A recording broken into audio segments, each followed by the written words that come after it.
Hello दोस्तों, भाई बहनों, स्वागत है आप सभी का एक बार फिर से भारत के number 1 news channel DLS news पर। आज तारीख हो गई 25 जनवरी 2021, दिन मंडे सोमवार, और बात करते हैं आज के मुख्य समाचार और टुडे ब्रेकिंग न्यूज के अपडेट में। जानते हैं फटाफट से देश भर की तमाम बड़ी खबरों और हेडलाइंस ब्रेकिंग न्यूज अपडेट पर नजर डालते हैं। बहुत सारे महत्वपूर्ण और काम की खबरें हैं, सो इस वीडियो को एकदम पूरा लास्ट तक देखते रहिएगा। सबसे पहले बात करते हैं पहले अपडेट की, तो देखिए मोदी सरकार का बड़ा फैसला है, टिकटॉक समेत अन्य चाइनीज एप्स पर बैन जारी रहेगा। आपको पता होगा दोस्तों कि 2020 साल के जून महीने में 59 चाइनीज एप्स को सरकार ने बैन किया था और फिर सितंबर महीने में 118 और अन्य एप्स पर भी रोक लगाई थी, राइट। और ऐसे में ये जो चाइनीज एप्स पर बैन है ना, ये अभी भी साल 2021 में कंटिन्यू रहेगा। सरकार की तरफ से ऐसा अपडेट आ रहा, मतलब कि इन एप्स को वापस चलाने की फिलहाल कोई प्लानिंग नहीं है। अच्छा, साथ ही अगला अपडेट देखिए, WEF की ऑनलाइन दावोस समिट 24 जनवरी से शुरू होने जा रही है। 28 जनवरी को पीएम मोदी इसमें हिस्सा लेंगे। जी हाँ, वर्ल्ड इकोनॉमिक फोरम की ऑनलाइन दावोस एजेंडा समिट जो है दोस्तों, वो कल से यानी 24 जनवरी से शुरू हो चुकी थी, और इसमें अब प्रधानमंत्री नरेंद्र मोदी जो है वो 28 तारीख को हिस्सा लेंगे। भारत की तरफ से वो क्या कुछ संबोधित करते हैं उसको अपडेट आएगा, मैं आपको बताऊंगा। अगली खबर देखिए, पंजाब नेशनल बैंक में अगर आपका खाता है तो 31 मार्च के बाद अगर आप चाहते हैं कि पैसों का लेन देन हो, तो एक इंपॉर्टेंट अपडेट है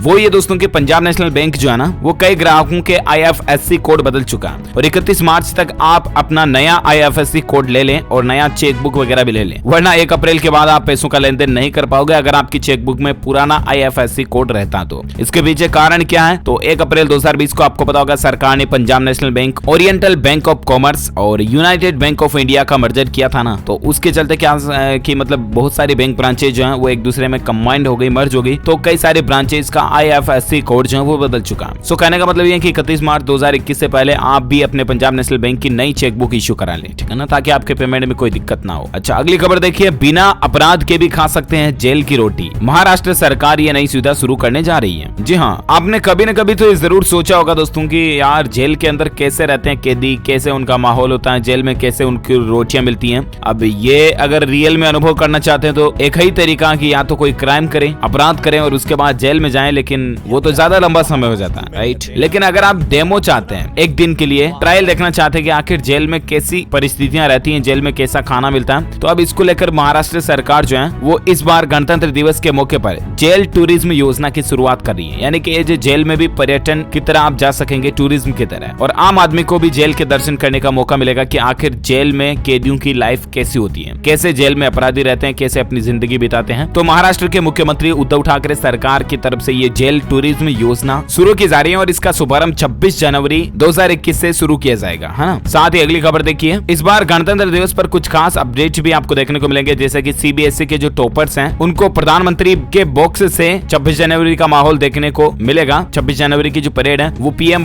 जहां से संबोधित करते हैं ना, उस जगह से CBSE के जो टॉपर्स स्टूडेंट्स हैं उनको देखने का मौका मिलेगा, और इसके अलावा प्रशंसा प्रमाण पत्र से उनको सम्मानित भी किया जाएगा शिक्षा मंत्री के द्वारा भी। तो ये CBSE के जो टॉपर्स स्टूडेंट्स हैं उनके लिए वाकई में अच्छी खबर है, गुड न्यूज है। चलिए साथ ही अगला अपडेट है दोस्तों, कार की बैक सीट पर बैठकर अगर आप ये गलती करते हैं तो भी आपको तगड़ा जुर्माना देना पड़ सकता है। दरअसल ट्रैफिक के नए नियमों को लेकर एक अपडेट है। मोटर व्हीकल एक्ट 1988 और सेंट्रल मोटर व्हीकल एक्ट 1989 को जो संशोधित किया था, तो दोस्तों उन नियमों को कुछ राज्यों ने हाल ही में लागू कर दिया, और राजधानी दिल्ली से इसकी शुरुआत भी हो चुकी है। कहने का मतलब ये जो नया नियम है उसके मुताबिक अगर आप कार की पिछली सीट पर भी बैठे हो ना, तो भी आपको सीट बेल्ट लगाना जरूरी है, अन्यथा 500 रुपए से लेकर 1000 रुपए तक का जुर्माना आपको देना पड़ सकता है। तो ये एक नया नियम है। इसके अलावा भी दोस्तों गाड़ी वाहन व्हीकल को लेकर और एक नया नियम ये देखिए कि नई गाड़ी खरीदने वाले कृपया ध्यान दें, आपके लिए बदलने वाला है पेमेंट का नियम। आखिर नया नियम क्या है, तो मैं आपको बता दूं कि अगर आप नई कार खरीदने की प्लानिंग बना रहे हैं ना, तो ये कुछ नया नियम बदलने की भी सरकार की प्लानिंग चल रही है। अभी के नियम के हिसाब से यदि आप वाहन खरीदते हैं तो आपको वाहन की कॉस्ट और बीमा के जो प्रीमियम का भुगतान होता है वो एक साथ करना होता है, राइट, जिसमें आपको बीमा के प्रीमियम की सही जानकारी नहीं मिल पाती है, और ऐसे में आपको हमेशा नुकसान का खतरा बना रहता है। लेकिन IRDA के सिफारिश के मुताबिक ये जो नया नियम बनने वाला है ना, उसके मुताबिक आपको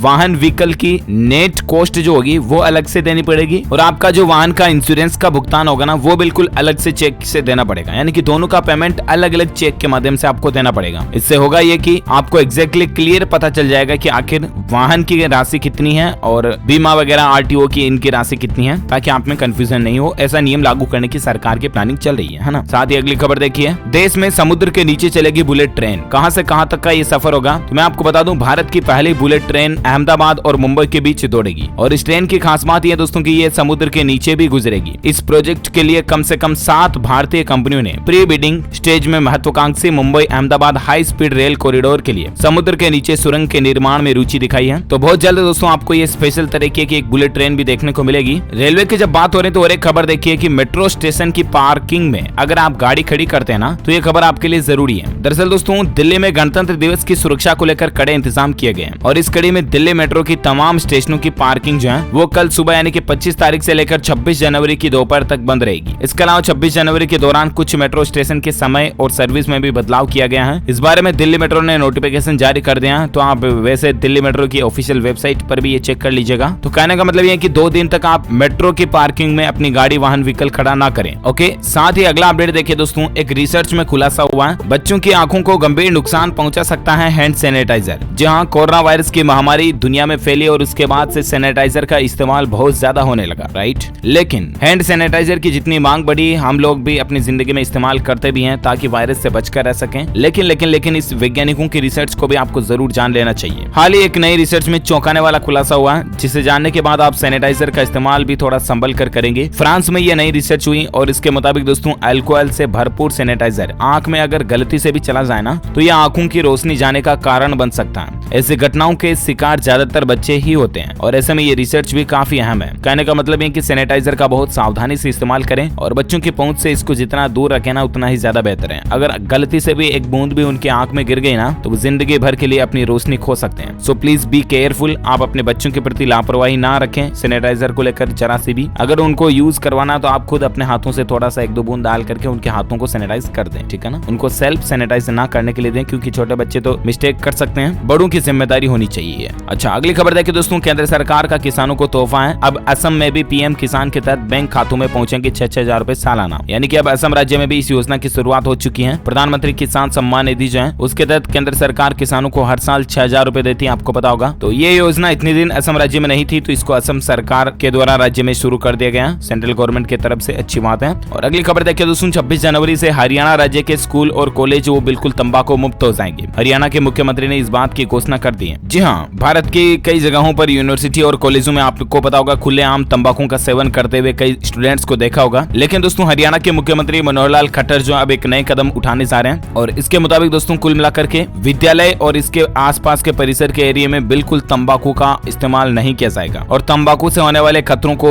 विद्यालय और इसके परिसर की दीवारों पर भी लिखा जाएगा, ताकि कुल मिलाकर के स्टूडेंट्स को तंबाकू मुक्त बनाने का ये हरियाणा सरकार का पहल है। और वाकई में अच्छी पहल है, क्योंकि आजकल के युवा लोग जो हैं इसमें काफी ज्यादा एडिक्टेड हो रहे हैं, तो सरकार का अच्छा कदम है ये। अगली खबर देखिए दोस्तों, मौसम समाचार को लेकर अपडेट है। राजधानी दिल्ली समेत कई राज्यों में तेज बारिश की संभावना अभी भी है। ऑरेंज अलर्ट इसको लेकर जारी किया गया। 4 डिग्री तक तापमान जा सकता है, ऐसा अभी भी मौसम विभाग की तरफ से अपडेट आ रहा है। कुछ राज्यों में आने वाले 48 घंटों के दौरान रेनफॉल या बारिश हो सकती है। मौसम विभाग की जानकारी के मुताबिक दोस्तों, दिल्ली, पंजाब, हरियाणा, चंडीगढ़ समेत उत्तर प्रदेश के कई इलाकों में तेज बारिश होने की संभावना है। यहाँ पर ऑरेंज अलर्ट भी जारी किया गया है। संपूर्ण भारत का आज 25 जनवरी 2021 का मौसम पूर्वानुमान आखिर क्या कहता है, तो मैं आपको बता दूं, अगले 24 से 48 घंटों के दौरान जम्मू कश्मीर, हिमाचल प्रदेश, लद्दाख, उत्तराखंड के कुछ हिस्सों में बारिश और हिमपात भी हो सकती है। इसके अलावा पंजाब, हरियाणा, दिल्ली समेत उत्तर प्रदेश के सभी भागों में मौसम शुष्क या साफ रहेगा। हालांकि 24 घंटों के दौरान धुंध और आंशिक बादलों के कारण धूप का प्रभाव थोड़ा कम रहेगा। और बाकी उत्तरी राजस्थान, पंजाब, हरियाणा, दिल्ली और उत्तर प्रदेश के कुछ हिस्सों में शीतलहर की स्थिति रहने की भी संभावना है। तो ये रहा आज का वेदर अलर्ट, मौसम अपडेट। और अगली खबर देखिए दोस्तों,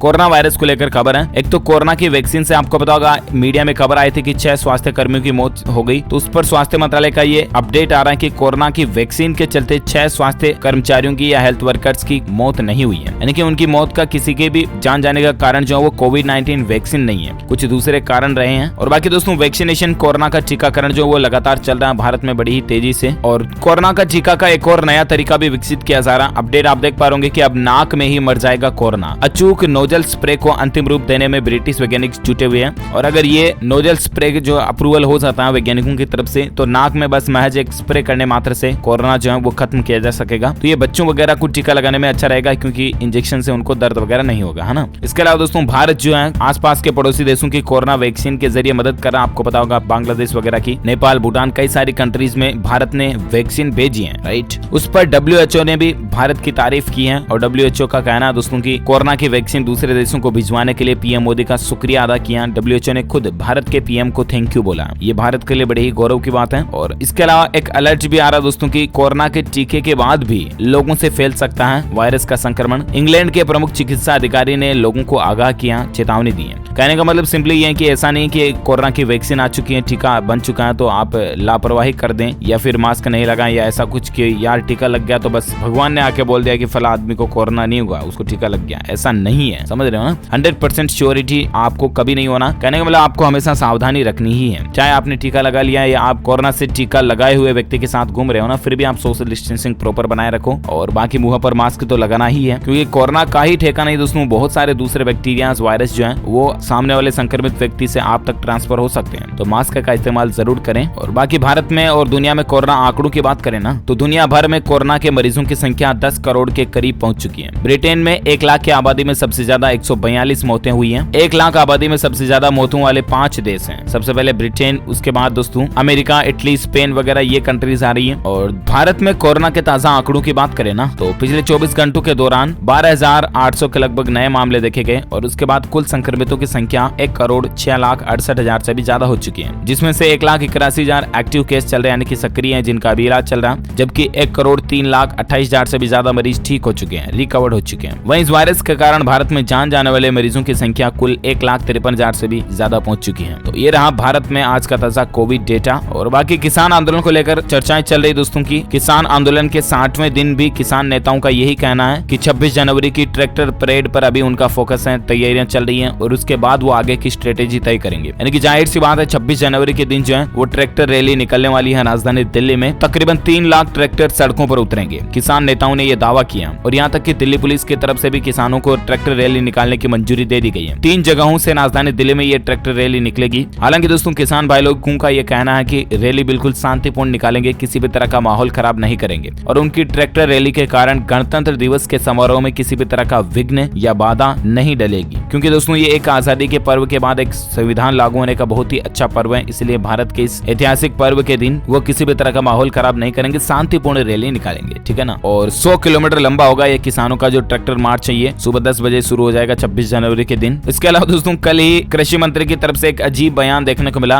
उन्होंने कहा कि कोई अदृश्य ताकत है जो नहीं चाहती कि किसान आंदोलन खत्म हो। 365 दिन छोड़कर गणतंत्र दिवस पर ही ट्रैक्टर मार्च क्यों किया जा रहा। दरअसल केंद्रीय कृषि मंत्री नरेंद्र सिंह तोमर ने एक चौंकाने वाला बयान दिया। उनका दावा है कि किसान आंदोलन के पीछे कोई अदृश्य ताकत काम कर रही है और वो ताकत नहीं चाहते कि इस समस्या का हल निकले। हालांकि कृषि मंत्री ने किसी पार्टी या नेता का नाम नहीं लिया, लेकिन इतना जरूर कहा कि हर बातचीत के बाद किसानों के सुर बदल जाते हैं। कृषि मंत्री एक मीडिया हाउस से चर्चा कर रहे थे, इस दौरान उन्होंने ये बयान दिया। उनका कहने का मतलब ये है दोस्तों कि किसानों को जो है कोई पीछे बैक एंड में कोई राजनीतिक पार्टी या कोई और सपोर्ट कर रहा हो या उकसा रहा हो, किसानों को बेला रहा हो, ये उनका कहने का मीन्स हो सकता है। और बाकी देखते हैं ट्रैक्टर रैली के बाद और 26 जनवरी के बाद किसान आंदोलन पर क्या कुछ हमें अपडेट और बदलाव देखने को मिलते हैं, मैं आपको बता दूंगा DLS न्यूज पर। और फिलहाल अपन नजर डालते हैं देश से जुड़ी कुछ और बड़ी खबरों में, जहां अपडेट देखिए आप। खबर है दोस्तों राजधानी दिल्ली में प्लास्टिक कचरे के बदले मिलेगा ब्रेकफास्ट, लंच और डिनर। खुला ग्रेबेज कैफे। जहां स्वच्छ भारत अभियान के तहत राजधानी दिल्ली को प्लास्टिक मुक्त बनाने की एक अनोखी मुहिम शुरू की गई है। SDMC की पहल नजफगढ़ में गोरबेज कैफे पर पड़ी है, जहां कचरे के बदले खाना या मिठाई मिलेगी। प्लास्टिक कचरा उस कैफे में डालो, आपको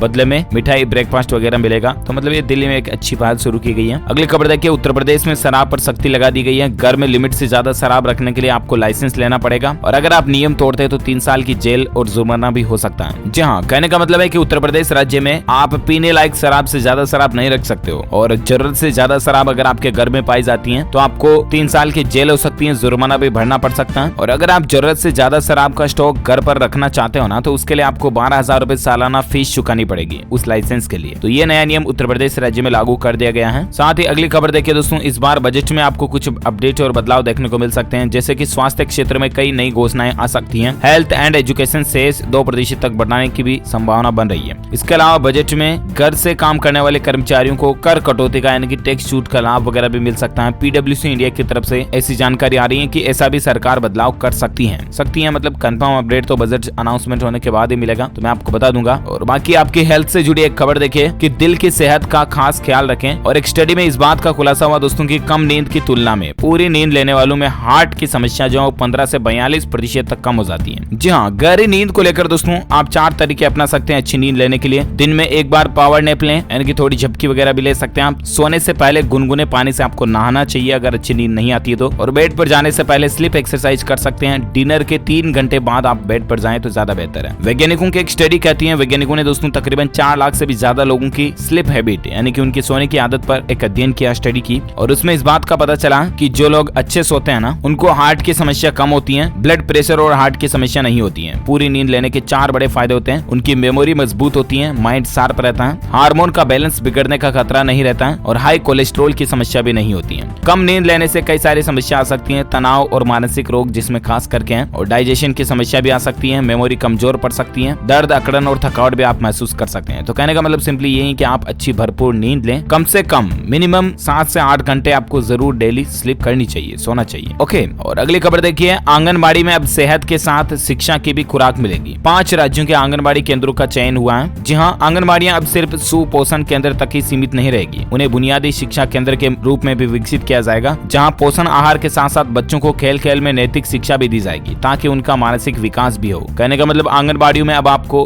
आपके बच्चों को, आपको तो क्या मतलब आपके जो चिल्ड्रन से जो आंगनबाड़ी में जाते हैं ना, उनको नैतिक शिक्षा दी जाएगी। बड़ों के साथ कैसा व्यवहार करना चाहिए, जिंदगी में आगे जाकर के किस तरह की बातें हमें अपनानी चाहिए, क्या काम अच्छे हैं, क्या काम गलत हैं, जिनको नहीं करना चाहिए। नैतिक शिक्षा जो उनके भावी भविष्य में आगे जाकर के काम आएगी, वो भी अब बच्चों को आंगनबाड़ी में दी जाएगी। ये वाकई में सरकार की अच्छी पहल है। और बाकी एजुकेशन को लेकर खबर है दोस्तों की SBI SCO एग्जाम अपडेट है। SBI ने स्पेशलिस्ट कैडर ऑफिसर्स की भर्ती परीक्षा का एडमिशन कार्ड जारी कर दिया। 1 फरवरी तक आप sbi.co.in ऑफिशियल वेबसाइट के जरिए एडमिशन कार्ड डाउनलोड कर सकते हैं। अच्छा, इसके अलावा एजुकेशन को लेकर और एक खबर है कि MP यानी कि मध्य प्रदेश के छात्रों के लिए अच्छी खबर है। सेंट्रल सेक्टर स्कॉलरशिप 2020 की योजना के लिए ऑनलाइन आवेदन भरने की तारीख को बढ़ा दिया गया। अब 31 जनवरी 2021 तक मौका है। तब तक स्टूडेंट्स इस मध्य प्रदेश माध्यमिक शिक्षा मंडल की हायर सेकेंडरी परीक्षा साल 2020 में उत्तीर्ण छात्र जो है टॉप परसेंटाइल स्टूडेंट्स हैं, वो ये स्कॉलरशिप फॉर्म भरने के लिए 31 जनवरी तक भर सकते हैं। पहले ये लास्ट डेट 20 जनवरी थी, तो इसको 11 दिन और बढ़ा दिया, 31 दिन कर दिया, सॉरी 31 जनवरी कर दिया है ना। इसके लिए ऑफिशियल वेबसाइट है scholarships.gov.in के जरिए आप नेशनल स्कॉलरशिप के पोर्टल के जरिए भी ऑनलाइन अप्लाई कर सकते हैं। ओके, साथ ही अगला अपडेट आ रहा दोस्तों, उत्तर प्रदेश में अब एक क्लिक पर आपको रोजगार की जानकारी भी मिल जाएगी। युवाओं को इधर उधर भटकना नहीं पड़ेगा। जी हाँ, दरअसल दोस्तों रोजगार और व्यापार की तलाश में युवाओं को अब इधर उधर नहीं भटकना पड़ेगा। स्वरोजगार और उद्योग से जुड़ी हर जानकारी अब उन्हें मोबाइल पर ही एक क्लिक पर मिल जाएगी। दरअसल उत्तर प्रदेश के मुख्यमंत्री योगी सरकार की तरफ से युवाओं को स्वरोजगार का सबसे हाईटेक प्लेटफॉर्म देने के लिए उद्यम सारथी ऐप लॉन्च करने की प्लानिंग बनाई है। राज्य सरकार से मिली जानकारी के मुताबिक स्वरोजगार और उद्योग से जुड़े सबसे हाईटेक प्लेटफॉर्म की सौगात खुद मुख्यमंत्री योगी आदित्यनाथ यूपी दिवस के मौके पर युवाओं को देंगे। 24 जनवरी को मुख्यमंत्री उद्यम सारथी ऐप का शुभारंभ कर चुके हैं ऑलरेडी। तो ये यूपी के खास करके जो बेरोजगार युवा लोग हैं उनके लिए राहत की बात है। अच्छा, साथ ही अगली खबर देखिए दोस्तों, उत्तर प्रदेश में सरकार की एक और भी पहल है कि अब बच्चों को IAS, IPS और PCS की फ्री कोचिंग भी करवाएगी योगी सरकार। जी हाँ, अगर आप सिविल सेवा या बड़े बड़े हाई लेवल के एग्जाम्स की तैयारी कर रहे हैं, प्रतियोगिता परीक्षाओं की तैयारी कर रहे हैं, तो ये खबर आपके बड़े काम की है। क्योंकि दोस्तों होता यूं है ना कि जो बड़े पैसे वाले स्टूडेंट्स जो होते हैं वो तो बड़ी बड़ी कोचिंग इंस्टीट्यूट से कोचिंग ले लेते हैं, लेकिन जो गरीब पुअर स्टूडेंट्स हैं वो बेचारे कोचिंग कैसे ले। तो अब आपको न तो कोचिंग इंस्टीट्यूट की भारी भरकम फीस भरने की जरूरत है, न ही अपना घर छोड़कर दूसरे शहर जाने की भी जरूरत है। दरअसल उत्तर प्रदेश की योगी सरकार एक ऐसी योजना शुरू करने जा रही है जिसमें IAS, IPS और PCS अधिकारी सीधे आपको कोचिंग देंगे, और वह भी बिल्कुल निःशुल्क। इस नई योजना का नाम है मुख्यमंत्री अभ्युदय योजना। इसकी पूरी कार्य योजना जो है वो मुख्यमंत्री योगी आदित्यनाथ की सीधी निगरानी में तैयार की जा रही है। बसंत पंचमी से ही इसकी योजना के तहत कक्षाएं शुरू करने की सरकार की प्लानिंग है। तो ये अच्छी बात है स्टूडेंट्स के लिए, खास करके यूपी के। अच्छा, साथ ही अगली खबर देखिए, एक नई उपलब्धि मिलने जा रही है गूगल को टक्कर देने। इसके ही 2 पूर्व भारतीय कर्मचारियों ने बनाया एड फ्री सर्च इंजन नीवा, जो कि अगले 4 महीनों में लॉन्च होगा। कहने का मतलब ये है दोस्तों कि अभी अगर गूगल पर आप कुछ भी क्वेरी सर्च करते हो ना, तो उस क्वेरी के रिलेटेड आपको एडवर्टाइज भी दिखाई देते हैं सर्च रिजल्ट में, राइट। लेकिन ये जो नीवा सर्च इंजन होगा, इसमें जब भी आप कुछ सर्च करोगे तो एडवर्टाइज नहीं दिखेंगे। लेकिन अब आप ये सोच रहे होंगे कि यार एड भी नहीं दिखेंगे, एड फ्री सर्च रिजल्ट भी आपको मिलेंगे तो आखिर सर्च इंजन कमाई कैसे करेगा, क्योंकि गूगल कमाई ही तो करता है, मतलब वो आपको ऐड दिखा करके वो कमाई करता है और उसके बदले में आपको सर्च सर्विस देता है, राइट। लेकिन नीवा जो सर्च इंजन होगा वो पेड होगा, यानी कि सब्सक्रिप्शन बेस होगा। जिस तरह से अमेजॉन प्राइम वगैरह के इनके सब्सक्रिप्शन लेने पर साल भर सर्विस का यूज कर सकते हो, उसी तरह से नीवा सर्च इंजन के लिए भी आपको पेड सर्विस लेनी पड़ेगी। फिर आपकी चॉइस है, गूगल का इस्तेमाल करते हो या नीवा का करते हो। खैर अगली खबर देखिए दोस्तों, PUBG mobile global championship 2020 tournament निकल कर आ रहा, विनर को मिलेंगे करीब 9 करोड़ रुपए। इसका लाइव भी आप देख सकते हैं। दरअसल दोस्तों पबजी मोबाइल का ग्लोबल चैंपियनशिप टूर्नामेंट की शुरुआत 21 जनवरी से ही हो चुकी है। पबजी के इस ऑनलाइन गेम टूर्नामेंट को लेकर पूरी दुनिया में काफी क्रेज भी देखा जा रहा और 21 से 24 जनवरी के बीच मैच खेले जा चुके हैं। और दोस्तों इस टूर्नामेंट में दुनिया भर की 16 टीमों ने हिस्सा लिया और विनर्स को इनाम के तौर पर बतौर $1.2 मिलियन यानी कि तकरीबन 9 करोड़ रुपए के लगभग दिए गए। वैसे तो पबजी गेम भारत में बैन है, लेकिन भारतीय फैंस इसकी लाइव स्ट्रीमिंग देख सकते हैं। मतलब दोस्तों ये ऑनलाइन गेमिंग को बूस्ट करने को लेकर एक मोटिवेशन हो सकता है आपके लिए, इसलिए मैंने आपको बताया। ओके दोस्तों, तो इसी के साथ ही आज दिन भर की तमाम बड़ी खबरें, मुख्य समाचार, हेडलाइंस, न्यूज का अपडेट वीडियो यहीं फिनिश होता है। वैसे आप मुझे नीचे कमेंट करके बताइएगा कि आपको कौन सा गेम खेलना पसंद है, आपका सबसे फेवरेट गेम कौन सा है, कमेंट करके मुझे बताइएगा। और इस वीडियो को लाइक करना, शेयर भी करना अपने दोस्तों के साथ फेसबुक और व्हाट्सएप पर। और अगर आप DLS न्यूज चैनल पर पहली बार आए हैं ना, तो चैनल को सब्सक्राइब करके बेल आइकॉन भी जरूर दबा देना, ताकि आपको रोजाना के ताजा अपडेट्स तुरंत आपके मोबाइल पर मिलते रहेंगे। Thank you, take care, good bye, जय हिंद, जय भारत, वंदे मातरम।